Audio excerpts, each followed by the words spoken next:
आज हम BA fourth semester history की यूनिट 3 शुरू करने जा रहे हैं। यूनिट 3 में हम दो महत्वपूर्ण क्रांतियों का अध्ययन करेंगे। पहला है अमेरिकन रेवोल्यूशन अर्थात अमेरिकी क्रांति और दूसरी है फ्रेंच रेवोल्यूशन अर्थात फ्रांस की क्रांति। हम इसके कारण, विशेषताएं और प्रभाव के बारे में देखेंगे। याद रखिए, यह क्लास थ्योरी और एमसीक्यू दोनों प्रकार के पेपर के लिए तैयार की गई है। चाहे आपका पेपर थ्योरी का हो या एमसीक्यूज का, यह क्लास दोनों की तैयारी में आपकी पूरी मदद करेगी। आप इस यूनिट को हमारी क्लास के साथ अच्छे से पढ़ लेते हैं तो आप 100% स्कोर कर पाएंगे। और हमने इसे इस तरीके से तैयार किया है कि आपका एक भी प्रश्न इस टॉपिक से बाहर ना जाए। और सबसे इम्पोर्टेंट बात यह है कि यह सिलेबस लगभग सभी यूनिवर्सिटीज़ के लिए उपयोगी है आपका पेपर, यदि हिस्ट्री ऑफ मॉडर्न वर्ल्ड है। तो चलिए बिना देरी के यूनिट 3 की पढ़ाई शुरू करते हैं। तो सबसे पहले देखेंगे हम अमेरिकन क्रांति, उसका परिचय देखेंगे और अमेरिकन क्रांति शुरू करते हैं। अमेरिकी क्रांति आधुनिक विश्व इतिहास की एक अत्यंत महत्वपूर्ण घटना मानी जाती है। यह क्रांति 1775 ईस्वी में प्रारंभ हुई और 1783 ईस्वी में समाप्त हुई। तो याद रखना, अमेरिकी क्रांति 1775 ईस्वी में प्रारंभ हुई थी और 1783 ईस्वी में समाप्त हुई थी। इस क्रांति का मुख्य उद्देश्य ब्रिटेन के औपनिवेशिक शासन से स्वतंत्रता प्राप्त करनी थी। तो याद रखना, अमेरिकी क्रांति का उद्देश्य क्या था? तो ब्रिटेन के औपनिवेशिक शासन से स्वतंत्रता प्राप्त करना था। तो देखिए, औपनिवेशिक शासन क्या होता है? जब कोई शक्तिशाली देश किसी दूसरे कमजोर देश या क्षेत्र पर राजनीतिक, आर्थिक और प्रशासनिक नियंत्रण स्थापित कर लेता है तो उस व्यवस्था को क्या कहते हैं? औपनिवेशिक व्यवस्था या औपनिवेशिक शासन कहते हैं। और इसी शासन से अमेरिका क्या चाहता था? स्वतंत्रता प्राप्त करना चाहता था। तो याद रखना, औपनिवेशिक शासन किसे कहते हैं। इस संघर्ष के परिणाम स्वरूप उत्तरी अमेरिका के 13 उपनिवेश ब्रिटेन के नियंत्रण से मुक्त होकर एक स्वतंत्र राष्ट्र बन गए, जिसे आज हम संयुक्त राज्य America, United states of America कहते हैं। इतिहासकार अमेरिकी क्रांति को विश्व की पहली सफल उपनिवेश विरोधी क्रांति मानते हैं। तो विश्व की सबसे पहली उपनिवेश क्रांति जो सफल हुई थी वह कौन सी थी? सो अमेरिकी क्रांति थी। आपको एमसीक्यूज कैसे पूछे जाएंगे वो भी दिखाऊंगा। पीडीएफ के लिए आप हमारे पहले वीडियो देख सकते हैं। इस क्रांति ने स्वतंत्रता, लोकतंत्र और नागरिक अधिकारों के विचार को विश्व भर में फैलाने में महत्वपूर्ण भूमिका निभाई थी। यहाँ से देखिए, जो सबसे ज़्यादा एमसीक्यूज पूछे गए हैं वो मैं यहाँ लिए हुए हूँ। और भी थ्योरी से एमसीक्यूज पूछे जाते हैं। थ्योरी पढ़ने के बाद आपका सिंगल एमसीक्यू नहीं छूटने वाला, तो थ्योरी के अच्छे से जरूर पढ़ें। और मैं इंपॉर्टेंट एमसीक्यूज आपको ऐसे भी दिखाता चलूँगा। अमेरिकी क्रांति कब शुरू हुई और अमेरिकी क्रांति कब समाप्त हुई? ये दोनों क्वेश्चन बहुत ज़्यादा पूछे जाते हैं, बार बार पूछे जाते हैं, तो इन दोनों क्वेश्चंस को याद रखना। अमेरिकी उपनिवेशों की स्थिति। 18वीं शताब्दी में उत्तर अमेरिका में 13 ब्रिटिश उपनिवेश थे। ये सभी उपनिवेश ब्रिटेन के अधीन थे और उनकी राजनीतिक, आर्थिक नीतियां ब्रिटिश सरकार द्वारा नियंत्रित की जाती थी। तो 18वीं शताब्दी में उत्तरी अमेरिका में कितने ब्रिटिश उपनिवेश थे? तो याद रखना, 13 ब्रिटिश उपनिवेश थे। ये सभी किसके अधीन थे? तो ब्रिटेन के ही अधीन थे। ब्रिटेन इन उपनिवेशों पर विभिन्न प्रकार के कर लगाता था और उनके व्यापार को भी नियंत्रित करता था। इसके बावजूद इन उपनिवेशों को ब्रिटिश संसद में कोई प्रतिनिधित्व नहीं दिया गया था। इसी असमान स्थिति के कारण उपनिवेशों में असंतोष बढ़ने लगा और एक प्रसिद्ध नारा प्रचलित हुआ। तो ये प्रसिद्ध नारा क्या था? नो टैक्सेशन विदाउट रिप्रेजेंटेशन, प्रतिनिधित्व नहीं तो कर नहीं। ये नारा इनका क्या हुआ था? प्रचलित हुआ था। तो देखिए, यहाँ से जो बार बार क्वेश्चन पूछे गए, मैं आपको सबसे पहले वो दिखा देता हूँ, लेकिन पूरी थ्योरी अच्छे से पढ़ना। प्रश्न है, उत्तरी अमेरिका में ब्रिटेन के कितने उपनिवेश थे? ये क्वेश्चन आने का 100% चांस है, किसी ना किसी यूनिवर्सिटीज में आएगा ही। तो 10 थे, 11 थे, 12 थे या 13 थे? इसका सही आंसर आप हमें कमेंट में भी बता सकते हैं। दूसरा क्वेश्चन है, नो टैक्सेशन विदाउट रिप्रेजेंटेशन का अर्थ क्या है? तो ये भी बार बार पूछा गया है। अब देखिए, 7 वर्ष का युद्ध। जब क्रांति हुई तो युद्ध होगा और यह युद्ध चला था 7 वर्ष, इसलिए इस युद्ध का नाम क्या पड़ गया? 7 ईयर्स वॉर। 1756 से 1763 के बीच यूरोप और अमेरिका के बीच 7 वर्ष का युद्ध हुआ। इसे ही 7 वर्ष का युद्ध कहते हैं। इस युद्ध में ब्रिटेन भारी सैन्य खर्च उठाना पड़ा और वह बड़े आर्थिक संकट में फंस गया। तो इस 7 साल के युद्ध में क्या हुआ? ब्रिटेन को बहुत हानि हुई, उसकी आर्थिक स्थिति यहाँ से कमजोर होने लगी। युद्ध के बाद ब्रिटेन ने अपनी आर्थिक संकट को दूर करने के लिए अमेरिकी उपनिवेशों पर नए कर लगाने शुरू कर दिए। इससे उपनिवेशों में असंतोष और अधिक बढ़ गया। तो ये यहाँ से क्वेश्चन सबसे ज़्यादा यही पूछा गया है, 7 ईयर्स वॉर कब हुआ है। तो इसका सही आंसर कमेंट में बताएं। और ये 30वें वर्ष युद्ध, 7 ईयर्स वॉर, इनको आप याद रख लेना, 7-7 का गैप देख लेना, जहाँ पे 7-7 का गैप हो वही आंसर इसका सही हो जाता है। फिर देखते हैं ब्रिटेन के कर कानून। अब उपनिवेशों पे इन्होंने कौन कौन से कर लगाए वही देखते हैं। ब्रिटेन ने उपनिवेशों से राजस्व प्राप्त करने के लिए कई नए कानून लागू किए। सबसे पहला था स्टाम्प एक्ट 1765, बहुत इंपॉर्टेंट एक्ट है ये। 1765 में ब्रिटेन ने स्टाम्प एक्ट लागू किया। तो स्टाम्प एक्ट कब लागू हुआ? तो 1765 में लागू हुआ। इसके अनुसार कानूनी दस्तावेजों, समाचार पत्रों और व्यापारिक कागजों पर सरकारी मोहर वाला कागज अनिवार्य कर दिया गया, जिस पर कर देना पड़ता था, जो कि हमारे यहाँ आज भी चलता है। स्टाम्प एक्ट आपने देखा होगा, स्टाम्प लगते हैं हमारे जब हम रजिस्ट्री करवाते हैं अपने मकान की। तो यही कर उन्होंने और बढ़ा दिए। कानूनी दस्तावेज, समाचार पत्रों और व्यापारिक कागजों पर इन्होंने सरकारी मोहर लगाना अनिवार्य कर दिया। इस कानून के कारण उपनिवेशों में व्यापक विरोध हुए और इस प्रकार अमेरिकी क्रांति और भड़क गई। 1773 में ब्रिटेन ने टी एक्ट लागू कर दिया। इस कानून के तहत चाय के व्यापार को ब्रिटिश ईस्ट इंडिया कंपनी के नियंत्रण में दिया गया और उस पर कर लगाया गया। इससे अमेरिकी व्यापारियों और जनता में भी भारी असंतोष फिर से हो गया और इन्होंने इसके विरोध में क्या किया था? चाय को समुद्र में फेंक दिया था। वो आगे अभी अपन देखेंगे। तो यहाँ से सबसे ज़्यादा बार क्वेश्चन पूछा गया है वह है स्टाम्प एक्ट कब लागू किया। ये जो मैं एमसीक्यू करवा रहा हूँ, यदि आप ये कर लेंगे तो इनसे भी 80% स्कोर कर सकते हैं। तो स्टाम्प एक्ट कब लागू किया गया? 1763 में, 1765 में, 1773 में, 1776 में। आंसर जरूर दें। और टी एक्ट कब लागू किया गया इसका आंसर भी कमेंट में बताएं। 1765 में, 1770 में, 1773 में, 1776 में। फिर बात आती है सॉन्स ऑफ लिबर्टी। यह एक संगठन था। तो यह ब्रिटिश कर नीतियों के विरोध में अमेरिका में सॉन्स ऑफ लिबर्टी नामक संगठन की स्थापना हुई। यह संगठन उपनिवेशों के अधिकारों की रक्षा के लिए ब्रिटिश शासन का विरोध करता था। तो सॉन्स ऑफ लिबर्टी कहाँ का संगठन था? तो यह अमेरिका का संगठन था। इसका काम क्या था? ब्रिटिश शासन का विरोध करना। किसके लिए? तो उपनिवेशों के अधिकार की रक्षा के लिए। फिर एक घटना होती है बोस्टन टी पार्टी। जब चाय पर कर लगा दी तो उन्होंने चाय की पेटियों को क्या किया? तो समुद्र में फेंका था। तो उसका नाम क्या पड़ गया था? Boston T party. 1773 में। कब याद रखना? 1773 में अमेरिकी क्रांति के इतिहास की एक महत्वपूर्ण घटना बोस्टन टी पार्टी के रूप में सामने आई। इस घटना में अमेरिकी उपनिवेशों के लोगों ने ब्रिटिश जहाज पर लदी चाय को पेटियों समुद्र में फेंक दी थी। तो बोस्टन टी पार्टी में क्या हुआ था? चाय की पेटियों को समुद्र में फेंक दिया गया था। कब फेंक दिया गया था? तो 1773 में। यह घटना ब्रिटिश शासन के खिलाफ प्रतिरोध का एक शक्तिशाली प्रतीक बन गई।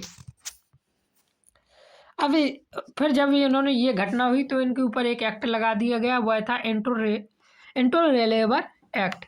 बोस्टन टी पार्टी की घटना के बाद ब्रिटेन ने उपनिवेशों को दंडित करने के लिए कई कठोर कानून बनाए, जिन्हें इंटोलेरेबल एक्ट्स कहा गया। इन कानून के कारण उपनिवेशों की स्वायत्तता और अधिक सीमित हो गई और जनता में असंतोष और तीव्र यहाँ से हो गया। अब यहाँ से देखिए आगे, फर्स्ट कॉन्टिनेंटल कांग्रेस। 1774 में फर्स्ट कॉन्टिनेंटल कांग्रेस की बैठक हुई। इस बैठक में 13 उपनिवेशों के प्रतिनिधियों ने भाग लिया और ब्रिटिश शासन के विरुद्ध संयुक्त रूप से संघर्ष करने का निर्णय लिया। तो 13 के 13 उपनिवेश क्या हुए? इन्होंने इसमें भाग लिए। कब लिए? तो 1774 में। और किस लिए लिए? तो ब्रिटिश शासन के विरुद्ध संयुक्त रूप से संघर्ष करने के लिए लिए था। अब इनका युद्ध की शुरुआत होती है। अमेरिकी क्रांति का पहला सैन्य संघर्ष लेक्सिंगटन और कॉनकॉर्ड में 1775 में हुआ था। कब हुआ था? लेक्सिंगटन और कॉनकॉर्ड में 1775 में हुआ था। इसके बाद ब्रिटेन और उपनिवेशों के बीच पूर्ण युद्ध शुरू हो गया। फिर दूसरा युद्ध होता है सार्टोगा का युद्ध 1777 में। यह युद्ध अमेरिकी क्रांति का महत्वपूर्ण मोड़ साबित हुआ। इस युद्ध में ब्रिटिश सेना की हार के बाद फ्रांस ने अमेरिका की सहायता करने का निर्णय ले लिया। तो इस युद्ध में क्या हुआ? ब्रिटिश सेना की हार हो गई, तभी फ्रांस ने अमेरिका की सहायता करने का भी निर्णय ले लिया। फिर आता है यॉर्क टाउन का युद्ध, जो कि 1781 में हुआ था। यह युद्ध अमेरिकी क्रांति का अंतिम निर्णायक युद्ध था। इसमें ब्रिटिश सेना को पराजय का सामना करना पड़ा। तो यहाँ से याद रखना। तो यहाँ से पूछ लिया जाता है अमेरिकी क्रांति का पहला युद्ध कहाँ हुआ था? ये बार बार पूछे गए क्वेश्चन है। बोस्टन में, यॉर्कटाउन में, लेक्सटेन और कॉनकॉर्ड में या सारटोगा में? इसका सही आंसर कमेंट में बताएं। सारटोगा का युद्ध कब हुआ? 1775 में, 1776 में, 1777 में, 1781 में? ये भी बताएं। और फिर क्वेश्चन पूछा जाता है यॉर्कटाउन का युद्ध कब हुआ? और यहाँ से जो सबसे ज़्यादा क्वेश्चन आज तक पूछा गया मुझे लगता है वह यही है, अमेरिकी क्रांति का अंतिम निर्णायक युद्ध कौन सा था? बोस्टन का था, यॉर्कटाउन का था, सारटोगा का था या लेक्सिंगटन का था? ये थोड़ा सा अजीब है, मेरे को नाम लेते नहीं बनता है। फिर यहाँ की अमेरिकी क्रांति के प्रमुख नेता के बारे में। सबसे पहले नेता थे जॉर्ज वाशिंगटन, नाम आपने जरूर सुना होगा। ये अमेरिकी सेना के प्रमुख सैन्य नेता थे और बाद में अमेरिका के पहले राष्ट्रपति बने थे। याद रखना, अमेरिका के पहले राष्ट्रपति कौन थे? तो जॉर्ज वाशिंगटन थे। फिर बात आती है थॉमस जेफरसन। उन्होंने डिक्लेरेशन ऑफ इंडिपेंडेंस का मुख्य मसौदा तैयार किया। 4 जुलाई 1776 को अमेरिका ने डिक्लेरेशन ऑफ इंडिपेंडेंस जारी किया। इस दस्तावेज में घोषणा की गई कि अमेरिका ब्रिटेन से स्वतंत्र है। तो थॉमस जेफरसन ने कब अपने देश को स्वतंत्रता की घोषणा की थी? तो 4 जुलाई 1776 को। और ब्रिटेन कब मानता है ये भी आगे देखते हैं। 1783 में ट्रीटी ऑफ पेरिस होती है और यहीं पर ब्रिटेन अमेरिका को स्वतंत्रता स्वीकार कर लेता है। 1783 में ट्रीटी ऑफ पेरिस पर हस्ताक्षर हुए। इस संधि के माध्यम से ब्रिटेन ने आधिकारिक रूप से अमेरिका की स्वतंत्रता को स्वीकार कर लिया। तो आधिकारिक रूप से कब स्वीकार किया? तो 1783 में स्वीकार किया था। अमेरिकी सेना के प्रमुख नेता कौन थे? तो ये थॉमस जेफरसन थे, जॉर्ज वाशिंगटन थे, जॉन एडम्स थे या बेंजामिन फ्रैंकलिन थे। ये क्वेश्चन मैं ये वो क्वेश्चन एमसीक्यू से ली हूँ जो मोस्ट रिपीटेड हैं। डिक्लेरेशन ऑफ इंडिपेंडेंस का मसौदा किसने तैयार किया? जॉर्ज वाशिंगटन ने, जॉन एडम्स ने, थॉमस जेफरसन ने, फ्रैंकलिन ने? तो इसका सही आंसर आप हमें कमेंट में बता सकते हैं। कमेंट में ना बताएं तो स्क्रीनशॉट जरूर ले लें इन एमसीक्यू के, या फिर पीडीएफ के लिए आप पहली वीडियो देख सकते हैं। आपको कहाँ से पीडीएफ मिलेगा उसमें मैंने बताया हुआ है। पीडीएफ वीडियो का लिंक डिस्क्रिप्शन पर मिल जाएगा। डिक्लेरेशन ऑफ इंडिपेंडेंस कब जारी किया गया? 1775 को, 1776 को, 1781 को या 1783 को? ऐसे ही एक क्वेश्चन और पूछा जाता है, ट्रीटी ऑफ पेरिस कब हुई? 1776 को, 1781 को, 1783 को या 1787 को? अब जब अमेरिका स्वतंत्र हो गया, स्वतंत्र होने के बाद देश को जरूरत पड़ती है उसको चलाने के लिए संविधान की। तो 1787 में अमेरिकन कॉन्स्टिट्यूशन बनाया गया। यह विश्व का सबसे पुराना लिखित संविधान माना जाता है।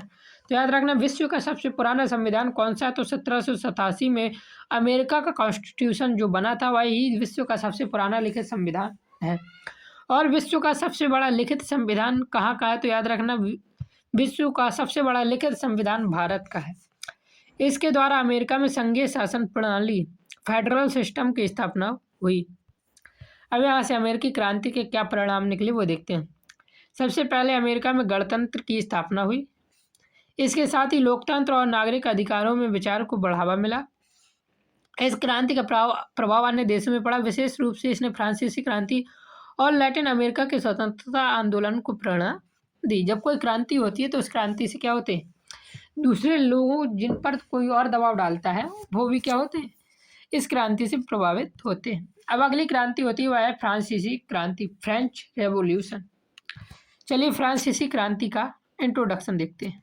इंट्रोडक्शन देखने से पहले यदि आपको यहाँ तक सब समझ आया है तो वीडियो को लाइक ज़रूर कर देना, चैनल पर नया है तो सब्सक्राइब जरूर करना, और आप किस यूनिवर्सिटी से ये कमेंट भी जरूर करना। फ्रांसीसी क्रांति 1789 में फ्रांस में शुरू हुई थी। तो फ्रांसीसी क्रांति कब शुरू हुई थी? तो 1789 में शुरू हुई थी। यह क्रांति सामाजिक, आर्थिक और राजनीतिक असमानताओं के विरुद्ध जनता के व्यापक विद्रोह के रूप में सामने आई। इस क्रांति ने पूरे विश्व में लोकतंत्र, समानता और राष्ट्रवाद के विचारों को फैलाने में महत्वपूर्ण भूमिका निभाई। यहाँ से देखिए जो बार बार क्वेश्चन पूछा गया है अभी तक सबसे ज़्यादा बार वह है फ्रांसीसी क्रांति कब शुरू हुई थी। तो इसका आंसर आप हमें कमेंट में बता सकते हैं। अब फ्रांसीसी क्रांति को समझने से पहले उसकी सामाजिक व्यवस्था, आर्थिक व्यवस्था को समझना जरूरी होता है, तभी तो हम उसका कारण समझ सकते हैं कि कोई क्रांति क्यों। क्रांति से पहले समाज 3 वर्गों में विभाजित था। पहला वर्ग था क्लर्जी, दूसरा नोबिलिटी, तीसरा वर्ग था कॉमन पीपल। पहले वर्ग में पादरी और धार्मिक अधिकार शामिल थे। दूसरे वर्ग में जमींदार और कुलीन वर्ग शामिल थे। और तीसरा वर्ग कॉमन पीपल में किसान, मजदूर, व्यापारी और मध्यम वर्ग शामिल थे। तीसरा वर्ग कुल जनसंख्या का लगभग 90% था, लेकिन करों का सबसे अधिक बोझ इसी पर होता था। तो ये क्वेश्चन पूछ लिया जाता है कि तीसरा वर्ग की जनसंख्या कितनी थी, तो याद रखना लगभग 90% थी। करों का सबसे अधिक बोझ इसी पर था। तो ये याद रखना फ्रांस के समाज के में कितने वर्ग थे और फ्रांस की कुल जनसंख्या का लगभग 90% कौन सा वर्ग था। ये दो क्वेश्चन बहुत इंपॉर्टेंट हो जाते हैं। अब फ्रांस की आर्थिक समस्या देखते हैं। यहाँ से फ्रांस की क्या आर्थिक समस्या थी। क्रांति से पहले फ्रांस की आर्थिक स्थिति अत्यंत खराब हो चुकी थी। इसके मुख्यतः कारण थे युद्धों पर अत्यधिक खर्च, राज दरबार की विलासिता और असमान कर व्यवस्था के कारण फ्रांस की आर्थिक समस्याएं बढ़ चुकी थी। इन सभी कारणों से जनता में असंतोष बढ़ने लगा। यहाँ पे एक राजा उस समय राज करता था जिसका नाम था लुई 16वां। फ्रांस का शासक लुई 16वां था। उसकी पत्नी मैरी एंटोनेट्टे थी। इनके विलासिता पूर्वक जीवन और प्रशासनिक कमजोरी के कारण जनता में भारी असंतोष फैल गया। इंग्लिश में थोड़े मुझे नाम लेने कम बनते हैं, तो उसके लिए माफ़ी चाहूँगा। फिर था स्टेट्स जनरल 1789। 1789 में राजा ने वित्तीय संकट को हल करने के लिए स्टेट्स जनरल की बैठक बुलाई थी, लेकिन तीसरे वर्गों को उचित प्रतिनिधित्व और अधिकार नहीं दिए गए, जबकि सबसे अधिक कार्य उनसे ही लिया जाता था, जिससे संघर्ष की स्थिति और ज़्यादा पैदा हो गई। तो यहाँ से ये क्वेश्चन पूछ लिया जाता है, स्टेट्स जनरल की बैठक कब बुलाई गई थी। बहुत बार आया हुआ है, इस बार भी मुझे लगता है आएगा। इस बार ये क्वेश्चन काफ़ी यूनिवर्सिटीज़ में आ सकता है। टेनिस कोर्ट ओथ 1789 में तीसरे वर्ग के प्रतिनिधियों ने टेनिस कोर्ट ओथ ली। यह एक प्रकार की शपथ थी। उन्होंने घोषणा की कि जब तक फ्रांस के लिए नया संविधान नहीं बनाया जाएगा तब तक वे सभा को भंग नहीं करेंगे।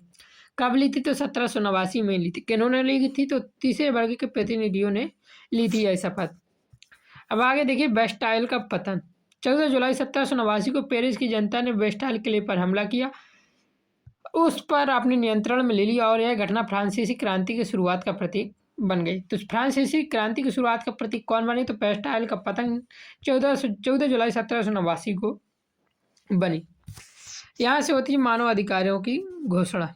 1789 में declaration of the rights of man and citizen जारी की गई। इसमें घोषणा की गई कि सभी नागरिक समान हैं और उन्हें स्वतंत्रता तथा अधिकार प्राप्त है। क्रांति का नारा था, जो फ्रांसीसी क्रांति का सबसे प्रसिद्ध नारा था, वह था लिबर्टी, इक्वालिटी और फ्रेटर्निटी, अर्थात स्वतंत्रता, समानता और बंधुत्व। अब आगे देखिए आतंक का शासन क्या था। 1793 से 1794 के बीच रोबेस्पायर के नेतृत्व में आतंक का शासन स्थापित हुआ। इस अवधि में क्रांति के विरोधियों को कठोर दंड दिए गए और हजारों लोगों को मृत्युदंड दिया गया। अब देखिए लुई 16वां की फांसी। लुई 16वें 1793 में फ्रांस के राजा लुई 16वें को देशद्रोह के आरोप में मृत्युदंड दे दिया गया। यह क्वेश्चन बार बार पूछ लिया जाता है। यहाँ से नेपोलियन का उदय होता है, नेपोलियन बोनापार्ट। शायद नेपोलियन बोनापार्ट हम कौन सी यूनिट में पढ़ेंगे, तो नेपोलियन बोनापार्ट के बारे में हम बिल्कुल विस्तार से चौथी यूनिट में पढ़ेंगे, तो वहाँ पर देखेंगे। नेपोलियन बोनापार्ट सत्ता में आया और फ्रांस में राजनीतिक स्थिरता स्थापित की। कब, 1799 में। और यहाँ से लागू होता है नेपोलियन कोड। 1804 में नेपोलियन कोड लागू किया। इस कानून में समानता और कानून की शासन की अवधारणा को मजबूत किया गया। तो चौथी यूनिट को जरूर देखें, वहाँ से बहुत ज़्यादा क्वेश्चन आपके पेपर में पूछ लिए जाते हैं। फ्रांसीसी क्रांति के क्या परिणाम हुए। फ्रांसीसी क्रांति के परिणाम स्वरूप फ्रांस में सामंतवाद समाप्त हुआ। इसके साथ ही राष्ट्रवाद और लोकतंत्र के विचार पूरे यूरोप और विश्व में फैल गए। इस क्रांति का प्रभाव यूरोप, एशिया और अफ्रीका सहित अनेक क्षेत्रों में पड़ा। भारत में भी इस क्रांति के स्वतंत्रता आंदोलन को अप्रत्यक्ष रूप से प्रेरित किया था। कंक्लूजन देख लीजिए। अमेरिकी क्रांति ने उपनिवेशवाद के विरुद्ध संघर्ष और लोकतंत्र और गणतंत्र की स्थापना की। वहीं फ्रांसीसी क्रांति ने स्वतंत्रता, समानता और बंधुत्व के विचारों को पूरे विश्व में फैलाया था। तो इस प्रकार आपकी यूनिट 3 कंप्लीट हो गई है। आपको PDF के लिए वीडियो देख लेना। यदि आपको सारी चीज़ें समझ आई हैं तो वीडियो को लाइक ज़रूर कर देना। आपने एक कमेंट जरूर छोड़कर जाएं कि मैं आपको और कैसे बेहतर तरीके से पढ़ा सकता हूं। ये कमेंट जरूर करें। जय हिंद, जय भारत, राधे राधे।